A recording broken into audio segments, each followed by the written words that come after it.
Hace 210 años, nuestro país decidía ser libre, independiente, y fue así que una nueva nación comenzaba a escribir su propio destino. Mayo de 1810. Grandes hombres y la gran decisión de dar inicio a una revolución. Hoy, la Dirección Municipal de Cultura de Colón quiere contarte un poco más de esa semana de mayo y del qué fue lo que pasó en Buenos Aires en esos días. Cómo fue y quiénes fueron los protagonistas de la revolución. Entonces, visitamos al profesor Carlos Enrique Contegrán, quien en pocas palabras recorre los hechos históricos, dando un enfoque rico en conceptos sobre este nuevo cumpleaños de la patria. Reescribamos una página más de esta historia llena de lucha, de amor y libertad.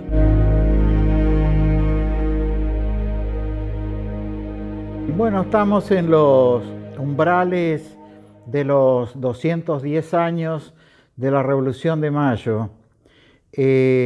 Interpreto, como siempre se enseñó y se dijo, ¿qué fue la Revolución de Mayo?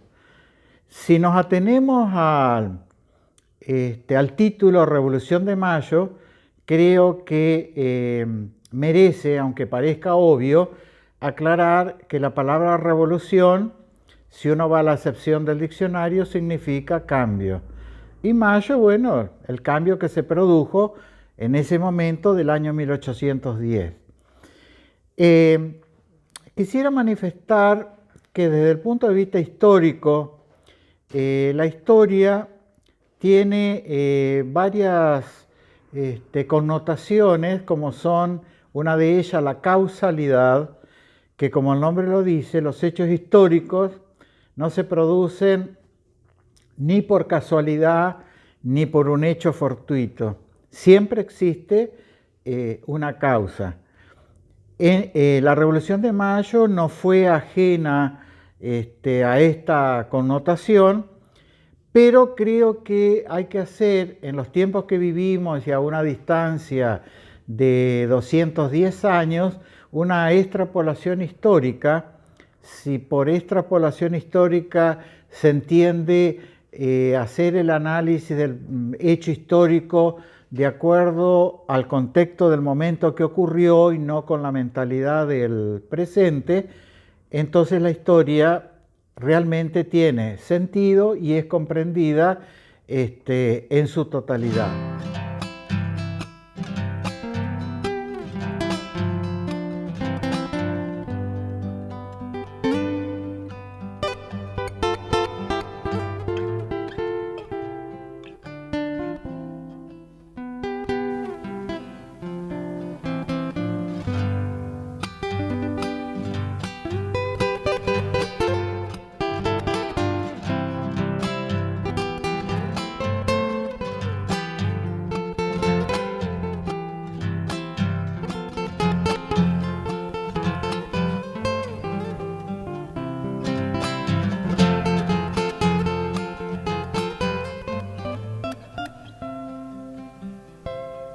Ante el Cristo Redentor,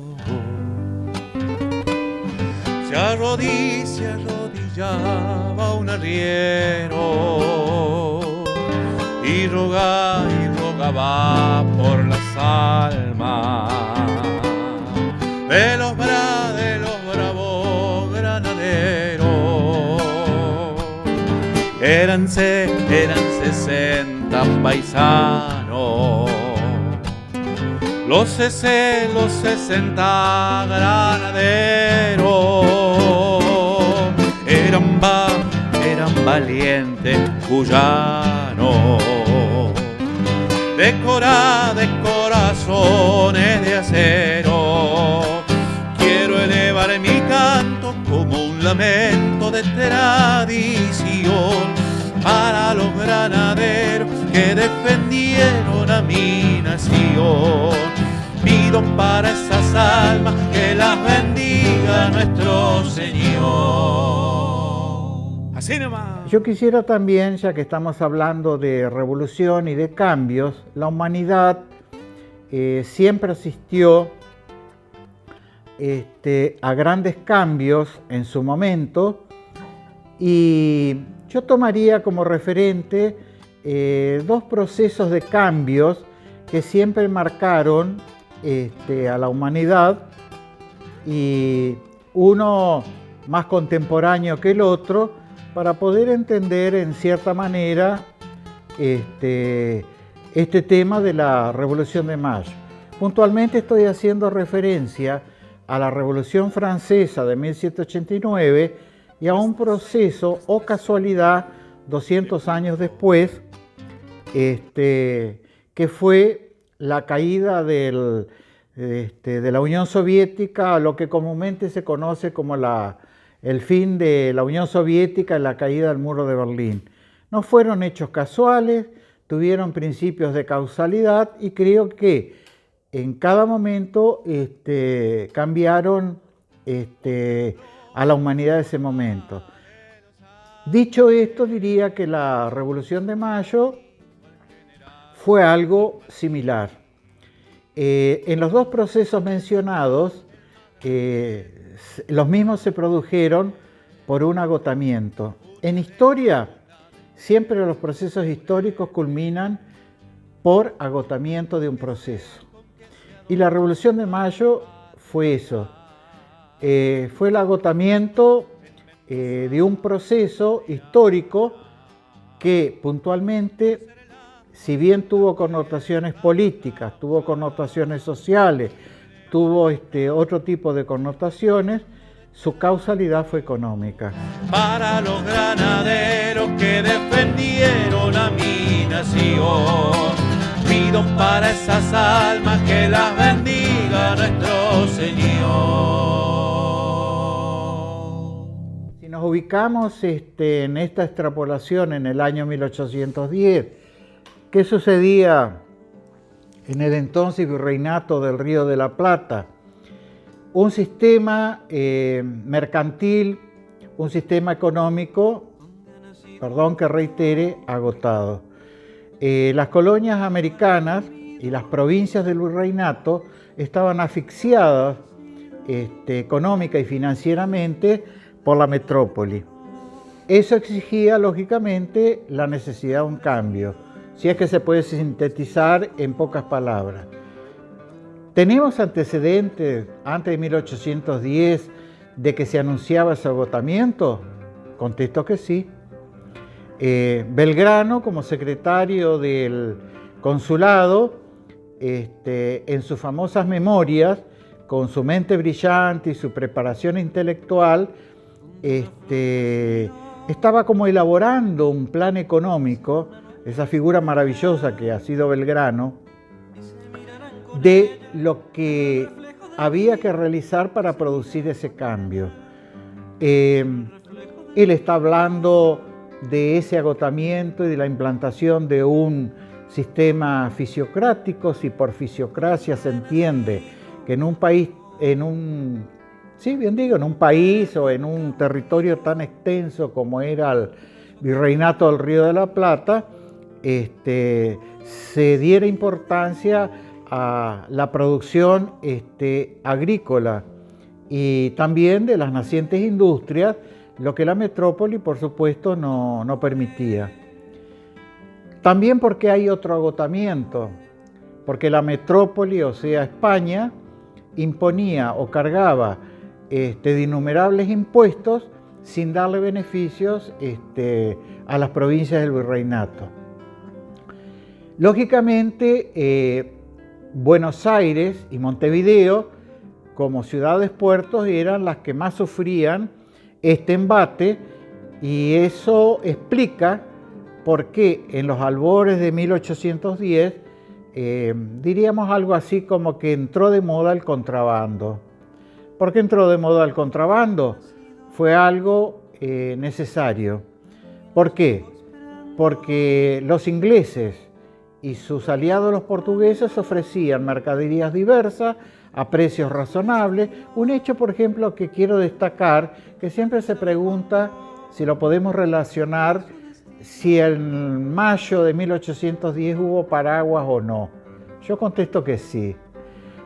Los había por el hecho, no tal vez si el día 25 de mayo en la plaza hubo paraguas, pero que los paraguas existían, sí.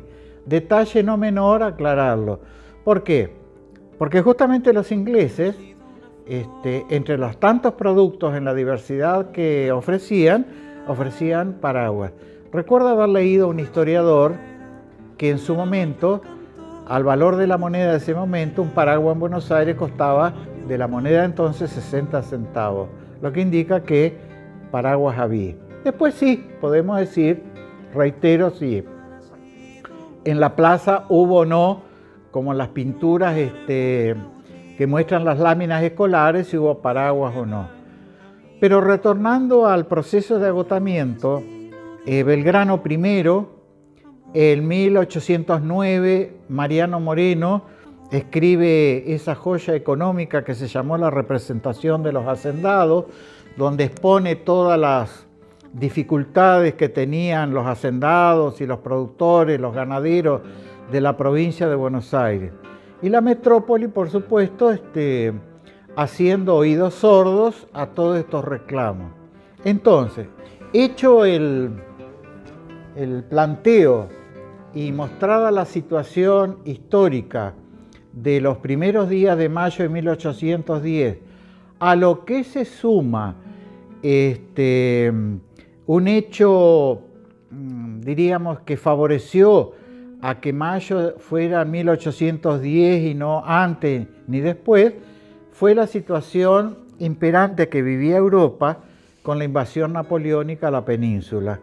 Fue otro también elemento que aceleró la espoleta, por decir así de alguna manera, de que se produjera la explosión de ese cambio.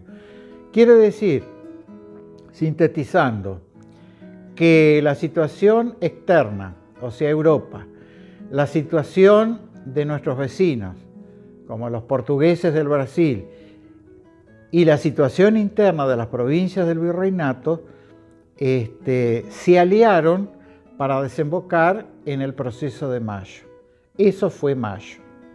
Entonces, lo que aprendimos en la escuela de los días de la tradicional Semana de Mayo, con los chisperos como French y Beruti, como Belgrano, Saavedra, bueno, todos los próceres, es parte de ese cambio que se venía gestando, pero desde hacía bastante tiempo. Entonces, en esa Semana de Mayo, el virrey Cisneros, que gobernaba en esos momentos el virreinato, era consciente de la situación, pero en la representatividad de la casa reinante no podía oponerse a un sistema del cual era consciente él de lo que estaba sucediendo. Por eso son las idas y venidas, vamos a llamarle así, de los días previos al 25, el famoso cabildo abierto al 22 de mayo, un hecho quizás mucho más valioso que el día, para mí, mucho más valioso que el día 25 de mayo, porque fue un debate democrático, si bien hubo un intento de frenar la entrada de lo que se llamaba entonces criollos, donde se expusieron los planteos. Paso, por ejemplo, que después va a ser secretario de la primera junta, hizo una oratoria brillante diciendo cuál era la situación real de lo que se estaba viviendo. Por supuesto, a todo planteo de los criollos venía la respuesta opuesta de los intereses españoles, como el fiscal Villota, en fin, todo eso que aprendimos en la escuela primaria. Creo entonces que luego de ese debate del Cabildo Abierto del 22 de mayo, y que pido perdón por lo que voy a decir, que fue el último manotazo que dio el gobierno español a ese sistema que se derrumbaba, Nadie sabía si iba a ser al otro día, si iba a ser 2 días después, 3 días después. Las circunstancias hicieron que fuera el día 25. Pero el día 22 de mayo es bueno reconocerlo en nuestra historia, que fue el fin de ese agotamiento del cual he hecho la exposición.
Las expresiones de los oradores lo dejaron muy en claro cuál era el cambio que se pretendía.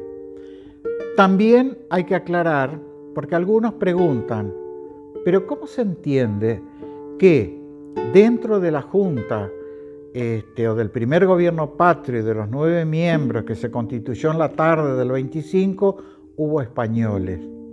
Una excelente pregunta, que siempre me la hacían los chicos en la escuela.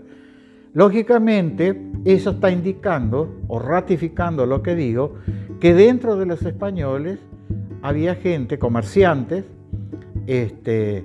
como el propio Juan José Paso, que su familia era panadera, que veían el agotamiento de ese proceso. Fíjate, un hecho doméstico, pero que mostraba a las claras ese agotamiento. Por eso en la Junta del 25 hubo españoles, porque también se sentían, porque no era lo mismo el español que vivía en las costas del Plata con el comerciante español de la península. Eso siempre hay que destacarlo también, que no siempre se dice, ¿no? De que no eran comerciantes, pero con intereses, unos favorecidos y los otros vulnerados, ¿no? Así que bueno, el día 24 es como un día de transición, donde Cisneros, por supuesto, trata, y es lógico y comprensible, de mantener su figura en el poder, pero era como que tipo castillo de arena ante la llegada torrentosa del agua, se derivaba su poder, ¿no? Se desaparecía su poder.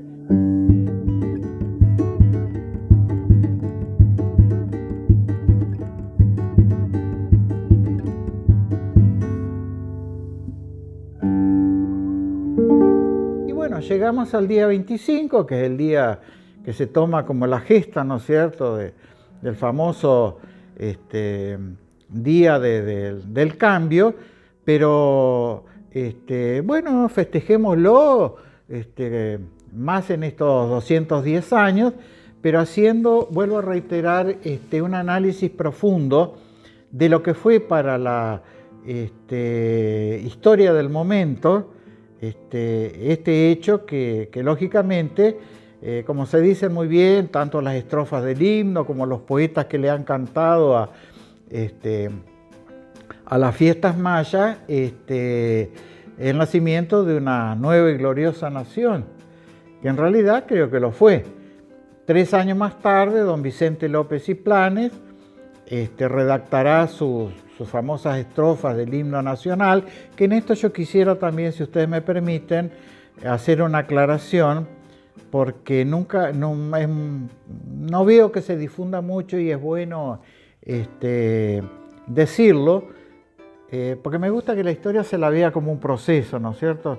No quiero tampoco que se olvide la otra figura que le puso música en 1813, que a veces es un poco olvidado, catalán don Blas Parera, ¿no? Y bueno, ambos dieron esas estrofas que lógicamente por todo lo que termino de decir, tenían que ser estrofas fogosas, con espíritu de libertad, con el espíritu de odio hacia España.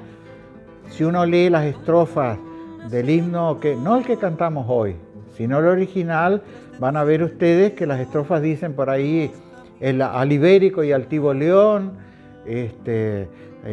luchemos contra su pestífera hiel, palabras muy agresivas para la época. Y quisiera destacar, ustedes preguntarán por qué, porque hay un mérito.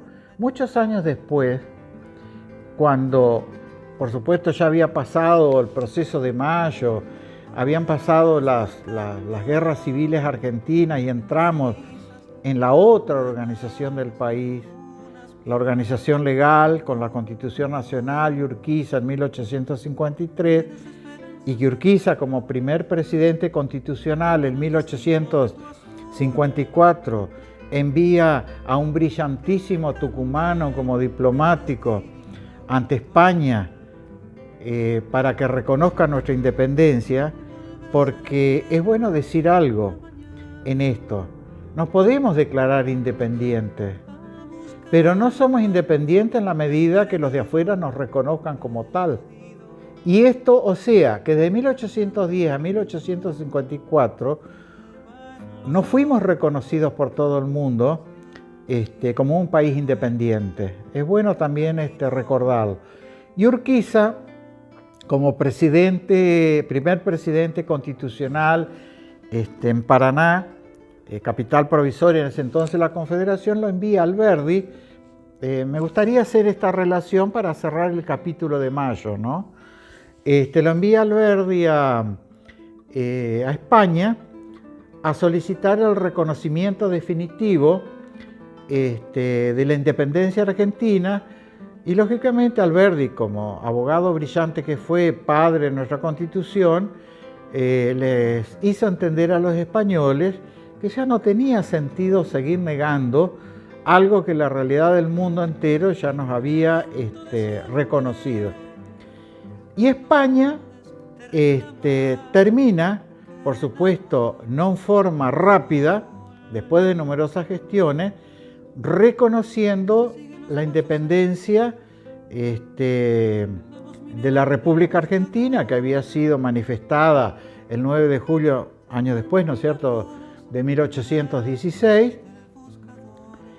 Y yo quisiera cerrar este proceso de Mayo diciendo que hacia 1870 más o menos, ya lograda y reconocida nuestra independencia por España, no tenía sentido seguir cantando el himno nacional con sus cantidades de estrofas agresivas a España, porque no tenía sentido. Entonces es cuando se decide hacer la reforma de nuestro himno nacional que cantamos hoy día. Acortar las estrofas, sacar aquellas estrofas que eran agresivas e hirientes para España y quedarnos con la obra de Juan Pedro Esnaola, en 1860, con el himno que hoy tenemos.